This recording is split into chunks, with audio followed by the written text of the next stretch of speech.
That is a lot of fun. Even when I can't hear it, I still love the sound of that Rec Poker podcast intro music because it lets me know that I am in for another week of the Rec Poker podcast Forums edition. I'm your host, Jim Reed, Bluff Sterini in the home games, and Hold'em_Steelers on Twitter. And I'd like to thank our sponsors, the Running Aces Hotel, Racetrack, and Casino, and website AMP. So just like every week, I'm joined here by a panel of wizards. This week, the first one alphabetically by name is Chris Jones. Chris, why don't you tell the world where they can reach you and a little about yourself? Yeah, I'm Chris Jones. I'm 5x5 on PokerStars and Twitter. And I'm John Somsky. I'm Poker Geek MN everywhere. Just like every week, we're here. We're going to talk about a post from the Rec.Poker forums. We're playing against each other in the Rec Poker home game on PokerStars for play money and bragging rights and maybe one of these fancy pins. And what we do is we invite a premium member to come join us to talk about one of their posts in the forums. And this week, I am excited to introduce Colin Anderson. You might know him from the Reckies Award Show, where he was a mover and shaker putting that production together. Or you might know him as Gloves 1010 in the home game. Colin, welcome to the show. Tell the folks a little bit about yourself. Yeah, great to be here. Appreciate the invite. Yeah, Gloves 1010 in the home game. Been playing poker for about 15 years recreationally most of the time, but really getting into online lately. And so the hand I shared here is from one of the online tournaments I did pretty well in. Nice.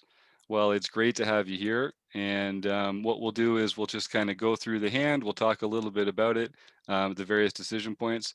Folks, I know I say this every episode, but you have to go to rec.poker and check out this forum post. The name of the forum post is Interesting Hand from the Final Table of a 1,500 player ACR tourney. We'll put that link in the notes for the show, but there's all sorts of details in there. You got a ton of responses from other members of Rec Poker, so go and check that out for yourself. So Colin, final table, way to go. You must have been pretty excited as you get into, so this hand comes, it's 8-handed. You're at the final table. You've gotten a few hands in there. First of all, just like, what are you thinking about? How are you feeling? What's going through your mind? So of late, I had made some deep runs in tournaments and gotten into, the final two tables and had not been able to run deeper. Find myself in a bad spot. And so I'm really thinking about at this point, how to ladder up and make sure that I'm going to run really deep, because that's obviously where all the money is. And so trying to make really good decisions at this point so that I don't go out too early. Mm-hmm. That's right. But you still don't want to turn down those good spots, right? That's that very delicate calibration. Absolutely. Yeah. All right. Well, take us through the post in your own words. I love the way you put this through in slides. It's going to be fun to go through it with you. Yeah, absolutely. So as you said, we just made the final table. This is actually, I think, the second orbit of the final table. One player busted very quick, and so there's 8 of us left. I think the average stack at the table is probably right around 30 to 40 big blinds, although there's 2 players with 60 big blinds. I have 40 big blinds, and then the rest are right around 20 big blinds. So, and this is an interesting spot because the average stack is usually a really important thing to be paying attention to, but it's really misleading here because you've got 3 players with a stack of around 20 big blinds or less. And then you've got 3 players with a comfortable amount of chips. So it's really more like you've got the haves and the have-not here. And you're in a great spot because the player to your right and the 4 players to your left are the short stacks. So you're in a good spot. And I think you do have some incentive to play sort of the long game a bit because most of the big stacks are to your right, and you are in a good position there a little bit. So in this hand, I'm in the hijack. Under the gun, who is the chip leader with 59 big blinds, opens for 2.38 big blinds. And I don't, the 2 players that are going to be in this hand, I have not been at their table. And so I use a HUD, but I only have 14 hands on him. So I have really no good reads on him. So he opens under the gun. I, in the hijack, have the 7 of clubs, 7 of spades. And I decide to just call. It folds around to the small blind, who also calls. And so there's 3 of us going to the flop. The And- small blind has is the short stack with 15 big blinds. And this is actually feels like kind of a weird spot pre-flop. I'm inclined to call as a default, and I think that you given the stacks of the original opener and yourself, I think you're actually even getting the correct pot odds to, or the correct odds to set mine there. And like I said, most of the players to your left are short, so I think there's actually an argument for calling here. There's an argument for 3-betting, and there's an argument for folding. Does anybody feel like they have a favorite there that they want to talk about at this point? Well, I seem to be in, based on what I'm reading, I seem to be in the minority. But I really like an exploitively small 3-bet in this spot. I like it because of your position at the table. I like it because the 4 people to your left are all less than 20 big blind stacks. So I think that any kind of, so I would not be doing a 3x 3-bet here. I would probably be raising this to maybe 6.5 big blinds, maybe 7. And because I think that's enough pressure. You're putting all the leverage on them, and you're going to find out whether it's, you don't have that many hands on this under the gun player. The other big stack is already folded. So this player seems to be opening too much, but we don't have that many hands on them. And if they wake up and they, come over the top, then I actually have probably invested fewer chips than I would if I call in this spot. So I kind of like a really small 3-bet. And if one of the small stacks jumps in, I'm gonna have to, and shoves over the top, I'm gonna have a pretty big decision to make, but it's probably a trivial kind of fold. Again, because I've kept my 3-bet small. Yeah, that was one thing I wanted to talk about, because there was some, and all the different options are expressed in the comments of the forums too. And there was this concept of maybe if you do make a 3-bet, is it to get it in against some of those small stacks, or is it to fold to some of those small stacks? And I think depending on who you think those small stacks are, you could make an argument for either. I think what matters is that you just have thought about that before you make the raise. And I've got, the people who are listening don't have but I have the screen in front of me with the stack sizes. And so I am probably calling the shortest stack because they have 14 big blinds. So if I put 6.5 or 7 in, I'm just calling with 7s. But if like the 23 big blind person shoves over the top, then I'm folding. So it's not really, your reason for playing the hand in that way is different than the reason of the player who's calling, hoping to maybe like set mine against the big stack. It's just like it's a different, using the hand for a completely different purpose. I feel like the other stacks are going to be handcuffed by this move. Yes. And the big stack is also going to be they're, they have us covered, but they're going to be in some hot water based on a very small 3-bet. Now they might flat us, but that's okay. We're in position. Yep. And we've got a pocket pair. Yep. So there's a comment in the replies here from ARW, one of my favorite forum posters, who says that it's actually, he thinks it's a fold. Too many players behind who can 4-bet if you 3-bet, or who can 3-bet if you flat, and does say that he thinks the 3-bet is the second best option, and if he gets 4-bet, he's folding a high percentage of the time. I'm still, there's an argument for the fold.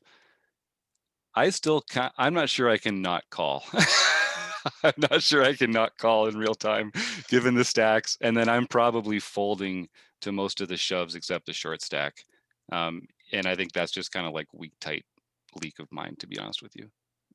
Because I kind of like your exploitatively small 3-bet there, Chris. All right, I think we know Colin prefers the call because that's what happened. And yeah, I think the 3-bet's really interesting. It probably, as I look back on it, I think Chris is probably right. I had that mentality of I don't want to play a big pot against, especially the chip leader, and find myself in a position where I'm going out in 8th. So I was being careful against the chip leader fold. I can say call's probably the worst option, but it is what I did here. So Well, and it does, it's not a kind of hand that gets favored by a lot of flops, right? Like suited connectors, you can play them on a lot of different flops. Pocket sevens, there's only so many flops that have a 7 in them. Those are the ones you're looking for. So I do kind of like, given that they're the other big stack and that you're at a pretty good place in the table. I don't know. People talk about calling actually being like a higher variance play, and I think we might get into that a little later in the hand. But it does feel very. You can feel like, well, I can just make a set and win a big pot, or I can get away from it. So I see that too. So Yeah, I know I wouldn't have thought of the small 3-bet in game. It just would not have occurred to me. It's not a play that I have, but when Chris mentions it, I kind of like that idea. And particularly if one of the smallest stack does call, even if you have a marginal holding, you're getting the right price if everyone else folds and you have that extra dead money in there. And we get a comment from Kim in the chat who says, I like the call early in the tournament, but would definitely 3-bet later when ICM is a factor. And that is a good point, because you do have a lot more fold equity now at the final Yeah. table. Everyone else is also feeling that squeeze, right? So, okay, so Colin, we get to the flop. and And we how do you do get feel? one of the good flops with a 7 in it. So the flop comes 7 of diamonds, jack of diamonds, 4 of clubs. So pretty wet dynamic board texture Hmm. that comes, but we are now sitting with a set of 7s. The chip leader who's, or I'm sorry, the small blind checks, and then the original raiser, the chip leader, puts in about a third pot bet. So there's 9 big blinds in the pot. He bets about 3 1/4 big blinds, and it's back to us. Yeah, so it's a pretty conventional c-bet size, regardless of the texture of the board. So I think he's going to be doing that with a wide range. It's it is a pretty draw heavy board when it comes to our action. The thing that makes, so I would be inclined to raise this in some spots, but because the short stack has so few chips left, I feel like I can call, and there's a chance that they're going to get frisky, reopen the betting, and we can. This is a hand I now want to play a big pot with. But I think the best way to build a pot is to call and not to raise. So I don't know if that makes sense, but that's going to be my approach at this point when I see it like this. I don't want to see diamonds. I don't want to see 8, 9s, or 10s. Don't get me wrong, but given the stack size, I want to call, and then I want to make sure that someone else raises so I can get more chips in. Well, and I think it's a good spot for that actually, because this is a flop, a jack high flop with 2 middle cards. Usually is going to hit that small blind caller pretty well. And with only, I think at this point, 13 big blinds, it's a great spot if they do to check jam, right? Oh, yeah. And so I did call here thinking exactly that. I was hoping that they would come over the top, and then I could get my chips in, happily at that point against anybody. Yeah, but they did not oblige. Should we talk about some of the other options here before we move on to the hand? I mean, raising is still a good strategy. Like, you're going to get more chips in when you have a good hand. maybe I'm just raising too much, but I think that small blind is going to be rather inelastic to a raise here. If they have a jack, if they have a diamond draw, I think we're getting these chips in the middle, even if we raise. And because they've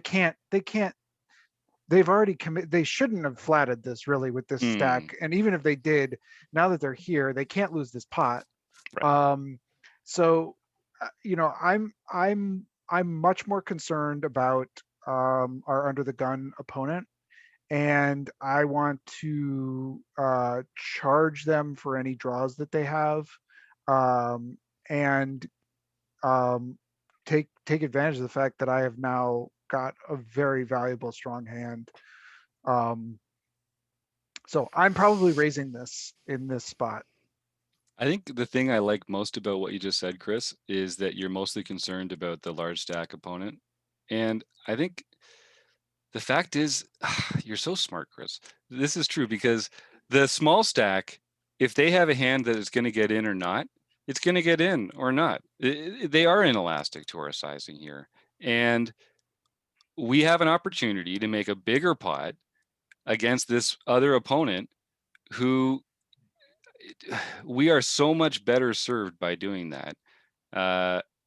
So let's just think about this for a second. Let's try and prove Chris wrong here. Yeah, So- please do, because I No, feel like yeah. my answer is just always, let's raise. I don't know anything about that, Chris. So what we to prove Chris wrong, we'd have to say that there was a particular class of hands that the big blind had here that they would not continue to a raise here, but they would continue to a call. So I guess we're taking some of the bluffs out of the range. Is that what they're saying? Like the bluffs that they feel like, okay, I really can't do it now because they're both interested in the Yeah, and hand. I suppose they're gonna have to fold pocket eights, pocket sixes, pocket nine, some of that kind of like middling garbage that they just are like, I don't know what to do, so I'm gonna flat here. So those kinds of things are maybe folding. So we might be losing a little bit of value. They might call if we flat and they've got pocket eights or nines, they might be coming along as well. Maybe. Yeah, because you'd be raising it. They'd be effectively all in. We can quibble about Yeah. the sizing, but they'd be Right. effectively all in. Right. So it would be a call. Right. So maybe I'm losing that. I'm losing, we block all the sevens. Maybe they've got a seven. Yeah, but That's yeah, hard you're to, right. yeah, I mean, like, I really, I think they're continuing with jacks and diamonds no matter what. And I think they're not Mhm. continuing with much else. Yeah, so I guess the question is, how enticing is it if we were to call two and 2.4 big blinds there? They'd have 10 back. So that is some fold equity, and the line is weak. The c-bet call line is weak there. So if I had a note on that player that they were prone to the bluff check raise, then I guess that might be the tiebreaker here. But in this spot, I think Chris has convinced me that what we really want to do is take a bunch of chips out of that under the gun range, or have them put them to a real difficult decision with the kind of hands that we don't want them to continue with, like strong draws, which are really all that we're afraid of right now. Chris, you've done it again. All right. Yeah, I'm originally I convinced. was actually thinking just calling here. And I think if it were a two-player pot, that might be the better play. But because you have a short stack here, you can't rely on the under the gun razor to actually be bluffing at it. I mean, this continuation bet may be a bluff, but they aren't going to continue to barrel as long as the big blind or as long as the short stack is calling. So I kind of, It's really smart. it's not what I had thought of at first, but I'm coming around to, I guess I just follow and do whatever you say, Chris. I mean, I will say most people have said in the chat and in the forums, they think this is a flat call. And Yeah. if I am not at a final table and there isn't this short stack here, I totally agree. Like if we're deep and we can play for, stacks and stacks, or there's not ICM implications, yeah, I'm flat calling this every day. But I think in this spot, I like a raise. And I think the raise sizing should be in relation to the big stacks chip count. We should be calibrating it to the effect we wanted to have on the deep players chip stack. Mhm. So it should have really nothing to do with the big blinds stack at this point, because their play is largely incidental to our strategy at this point. Very Well, and interesting. I mean, I think if you're going to take a raise here, I think the sizing, if you do a 3x, you're setting up a jam on the turn, right? I think it's your Yep. only Yeah. play. Yep. So I think you'd size in a way that you're trying to keep your stack to pot ratio pretty close and just jamming. Yep, agreed. Unless a diamond comes or, something. Yeah, right. Unless, Yeah, like, no, I the mean, I 8 or think a 9 of diamond diamonds. gets really Yeah. dicey on this Yeah, turn. yeah. If we get called after raising, Yeah. and we get a diamond turn, then we're hoping to check to pair the river. Well, the one advantage you have too is the big blind. They could be having a straight draw here as well. Yep. Whereas Oh, yeah. the under the gun raiser doesn't. So getting it so that you can go beyond the small stack would still give you some, even if you lose to a straight, you could still win some money if the other player has, pocket queens or ace jack. I mean, really the only hand that the under the gun raiser should have that you're losing to is pocket jacks. Mhm. Yep. Right. Well, I think again, my friend ARW says it perfectly. He goes through reasons to call or reasons to raise, and then he gets down to fold and says, "Don't fold."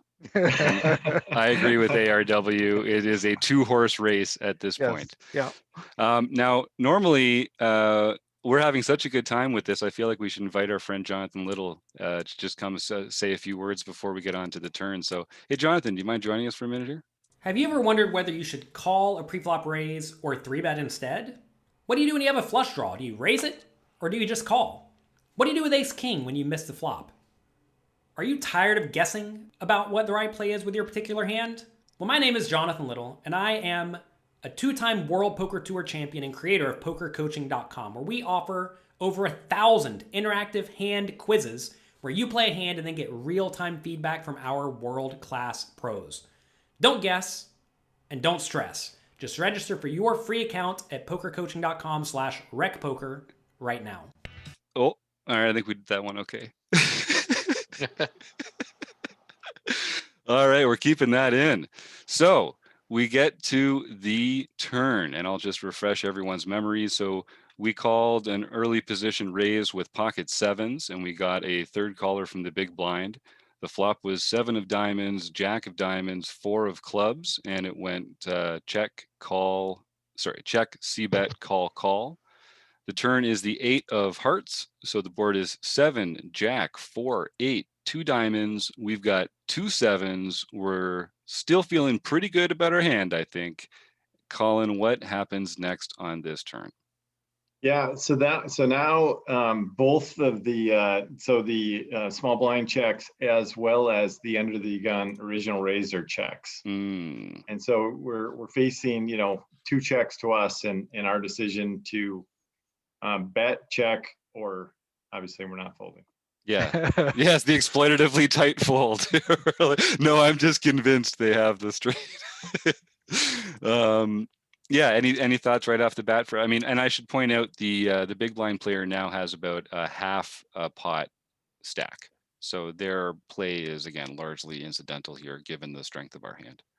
So the question is really, how do we feel about the under the gun raisers hand, and how can we get as many chips from them as possible? I think it's 8-handed. They're a big stack at the final table. So I'm not saying that they are not playing 9-10. I think they probably are playing 9-10. So I think 9-10 is in their range here, but it is just a small part of their range, and virtually, I mean, ditto for 5-6, to be honest, on that turn. But most of their range is behind you at this point, and still has some good equity, though, I might say. And I think the thing that I would take from this is that with almost all of their value that beats us, they're betting this turn. Mm. Now, Mhm. mm, Yeah, 7, jack, 4, 8, 2 diamonds. Good point. so I don't know, like I want to get value out of 9-10. I'm scared about increasingly flushy or straighty stuff if I have jacks or eights. I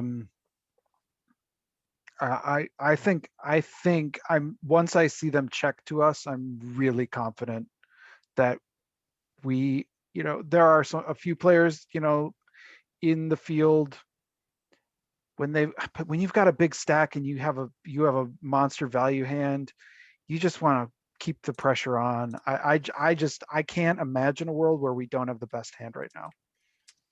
Yeah, and Kim makes a good point in the chat that they're probably also continuing with their higher equity bluffs in this spot because they do still have the initiative. They made the C bet and got called. They also should feel like they're basically up against one other player right now from a as the hand will develop point of view. So that's a good point. So I would expect them to double barrel a lot of diamonds, a lot of the straight combos that are either now a pair plus draw or a 2-pair, right? Mhm. Or they're, I mean, I guess there's some just straight draws left in there, but Right. um, If I'm villain in this spot, the only hand in the entire world, the only combo that I'm getting tricky with is 9-10 of diamonds mhm, specifically. But I mhm. think we can't be scared of one combo. Yeah, Like we can that. be as scared as we want, but we can't tailor our play to it. Right. Yeah, yeah. And so for that reason, I'm betting. I'm betting. Yep, yep. I'm betting too, and I think I'm probably betting pretty big in a vacuum here. I think the yeah, I do. I think I'm betting something like 3/4 pot, something like that. I mean, let's just look at the stacks a little bit here, I guess.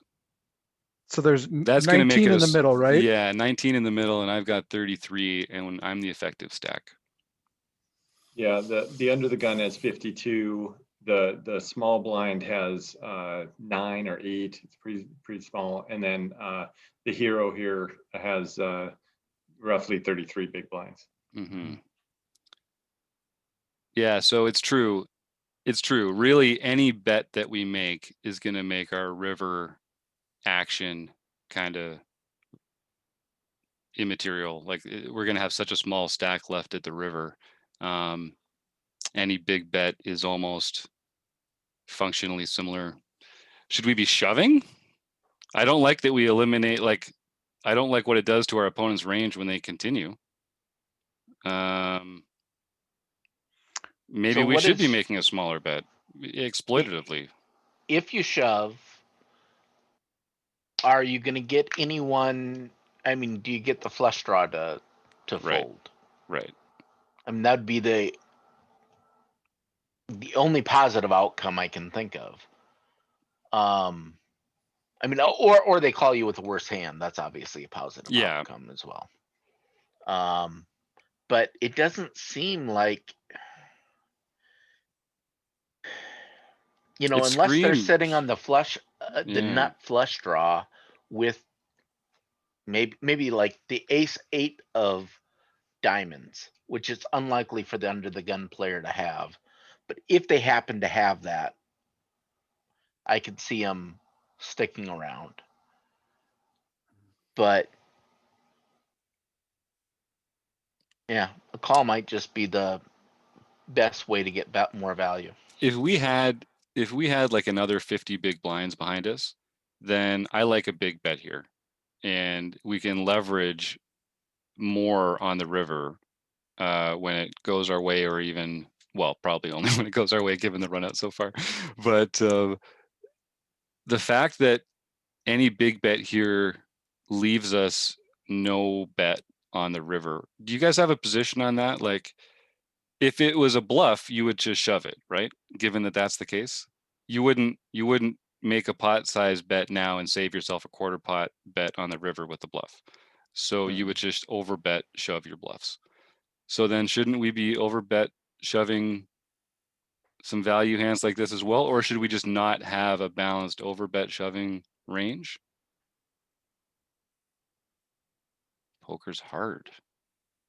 Yeah, Well, go I ahead. didn't think. I was gonna say I didn't think about it at the time, but I think it is either. I was thinking that so I bet a third pot, and I think I was thinking that as I reviewed this, it was probably a mistake in betting too small. But I think as we've talked about it here, if you bet 2/3 pot, you just don't have a lot left. I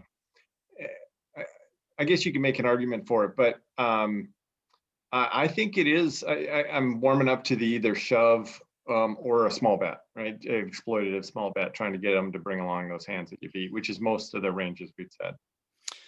The one thing that's nice about the small bet is if it's small enough, the big blind player can actually reopen the betting with a overshove because they've still got 9 big blinds or something like that. So if you make it, so this is some weird math here.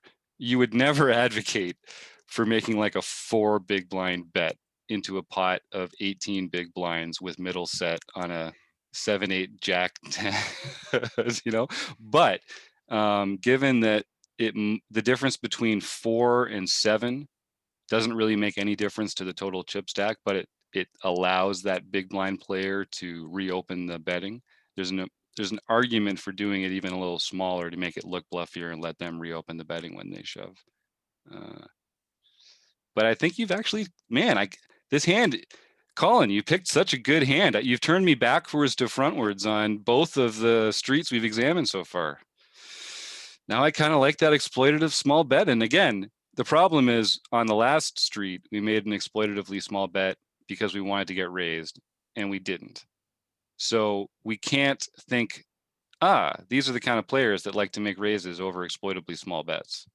Like that's a bad assumption that we would be making in this point. But it's still possible, you know?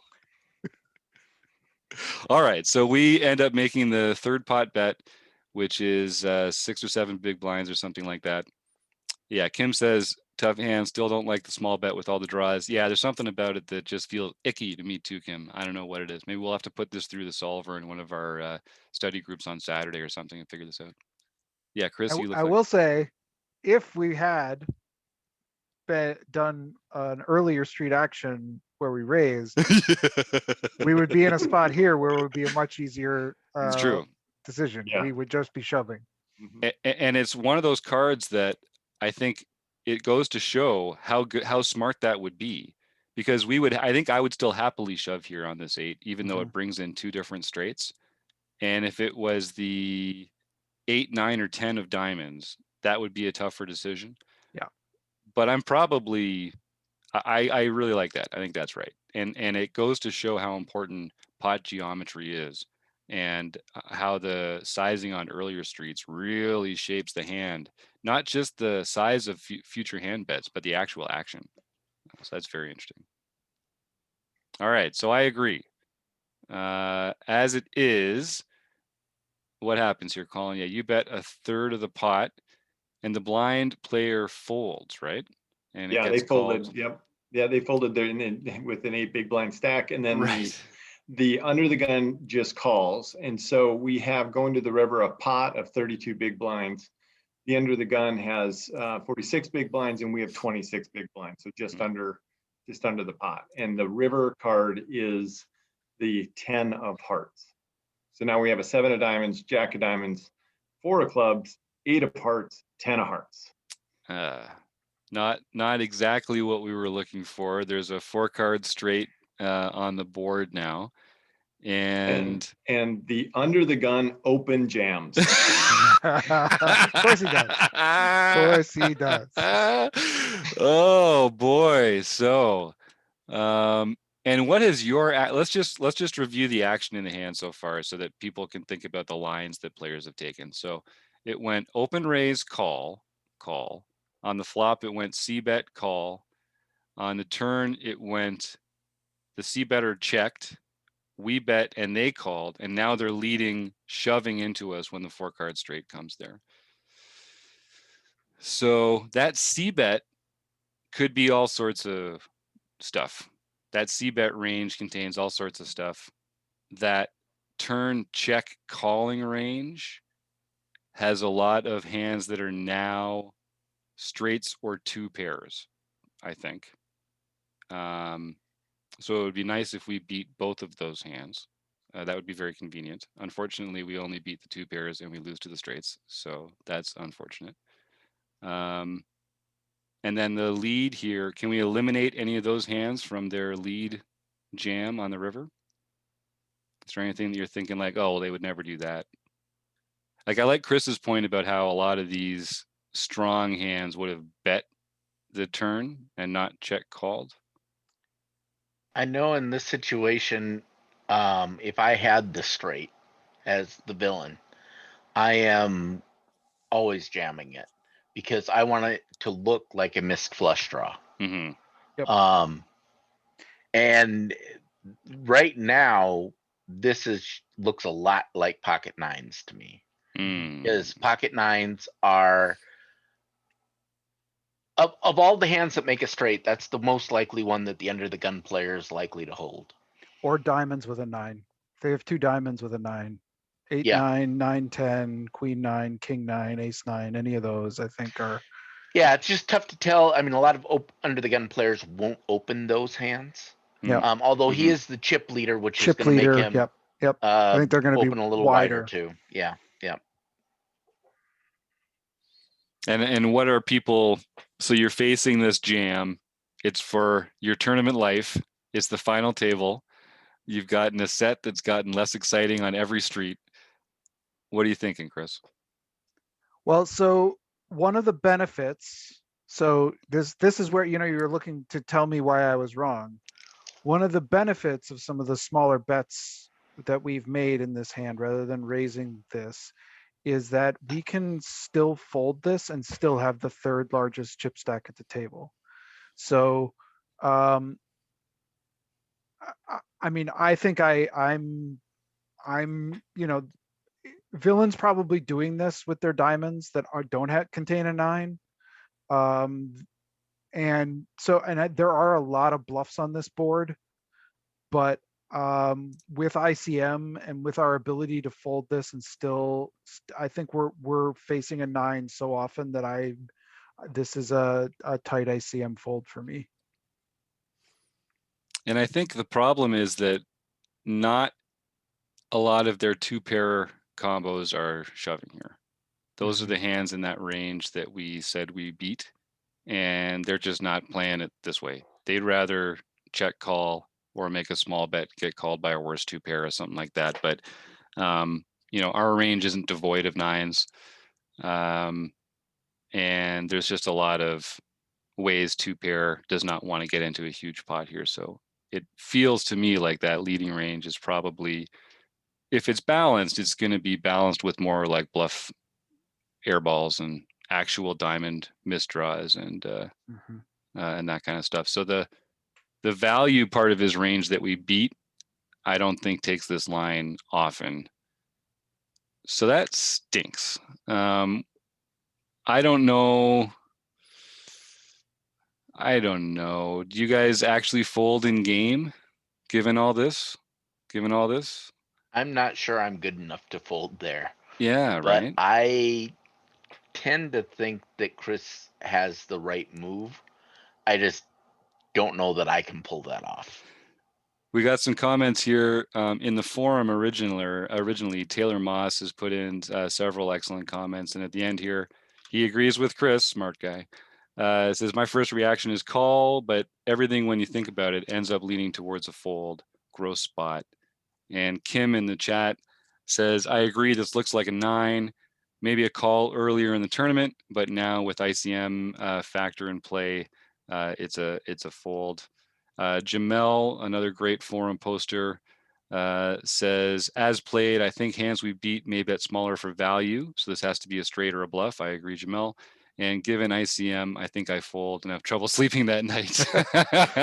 Unless you come back and win the tournament. Then you Yeah, feel that's pretty good right. about Which you can yourself, still do with regardless of what they 17 had. big blinds. Yeah, exactly, Chris. And I think, you know, it is worth saying that even if you fold and you know, action continues, the dynamic at the table hasn't changed that much. The chip leader just has a bunch of your chips now. You're not the short stack. You're in that tier of short stacks, but it's not like you're desperate. And still, all the money's to your right. So it's not that bad. Yeah, and one player is now really weakened. Yeah. The small blind that was in this hand with us, and we're still, of the middling stacks, we're the biggest. So Yep. you know, we're in a good position still, Yep. even if we fold this. It's true. I'd like to think I fold this. I somehow I think I would like project some BS fancy play syndrome on this player and then like decide that they were just doing this to get me off. Like, But yeah, I think now that we've talked about it, I think it just has to be a fold given all the circumstances. You can still find so many good spots later in the tournament. It sounds weird, but I don't know. And listen, sometimes it's a bad fold. Sometimes it's a bad fold, and you shouldn't feel bad about that because it's the right decision in the long run. And sometimes you call here and they have what? Ace 10 of diamonds. Such I was like, what? I don't know. But whatever, this 2 diamonds probably. Yeah. And then, you know, you learn a bad lesson, and that's live poker. Colin, what were you thinking when you saw this overbet shove coming to you? Yeah, I mean, I figured it's either a 9 in their hand or it's missed diamonds is what I thought. Yeah. It just felt like it was one of those 2 hands. Yeah, really tough spot. Mm-hmm. So what did you do? Yeah. So I let my time bank run for a long time thinking about it, and I am also not good enough to fold here, I guess. So, I ended up calling, and John the Master pinned this hand a couple of streets ago, I think. He had the ace 8 of diamonds. Wow. Whoa. Well, hey, Holy nice call. cow. What do you mean you're not good enough? You're better than anyone else. You made the call then. Yeah. Yeah, so it worked out well. I think it is probably a fold, but I just could not. I hovered over the fold button for a long time, and then moved it over and hit the call. So That's awesome. despite wanting to run deeper in these tournaments, and not go out in early in the final table, I felt like I just had too much of this to hold it. So it worked out well. Yeah, so I knocked him down and ended up winning this tournament. Being the big chip stack at this point, and, Wow, and nice. with a bunch of small stacks Nice. around me. And Well, that's- here's to not being good enough to fold. Well, and that's breaking news because Colin hadn't actually put the spoiler results up in the stack there. So that's fantastic. And Colin, obviously you had some kind of a read on this player that they had those diamond combos in that range, right? Like, I mean, I think you were thinking about it exactly the right way there. Well, I think the check on the turn, when they check that turn, I don't know. I mean, the check continued to my bet is suspicious, but I also thought, this is a $10 buy-in tournament. You see some plays with over pairs. I thought they easily could have also had, aces, kings, queens. Yeah. Would still be in play here as well, and would play that way. I've seen a lot of players play them that way. So there was enough of their range that I felt like it was, and then I also felt like I just couldn't think of a lot of jams. I know a 9 probably does jam this, but there isn't a lot of 9 combos. 9-9 I think is one. Ace 9 suited is one, but all of the other 9s under the gun raise at this point, even with the big chip stack, it's pretty loose. King 9 under the gun is diamonds is loose, and anything lower than that's pretty loose as well. So I didn't put a lot of 9s in the range, and decided to make the call. Well, it was a great hand, and I mean, we don't try entire. We're not results oriented around here anyway. So I don't know. It's a phenomenal hand for every street. It's not just a phenomenal hand because you won a big pot, but every street we got something really interesting to talk to each other about that. So a really, really well picked hand, And Colin. let me ask you this. What are you doing if villain checks river? Oh, that's a great question. I'm jamming the river probably there, making it look like I have a miss flush draw or miss draw. I'm feeling really good that I'm ahead if they're checking. And I would, I think the only thing that calls me, well, I think you can get a lot of 2-pair hands to call I think you're right. on the river, and some over Agreed. pairs to call on the river. I think I'm jamming Yep. always on that river. I think am that's too for sure. that's the difference for me is I think you can get some 2-pair hands to check call there that don't jam. And so I do like that. I think that that gets a lot of your money in against those 2-pair combos that don't see it the other way. All right. Well, this was a real treat. I would like to thank Colin Anderson, Chris Jones, John Somsky, our sponsors, the Running Aces Hotel, Racetrack, and Casino, and Website Amp. Thanks, everybody, and we will see you next week.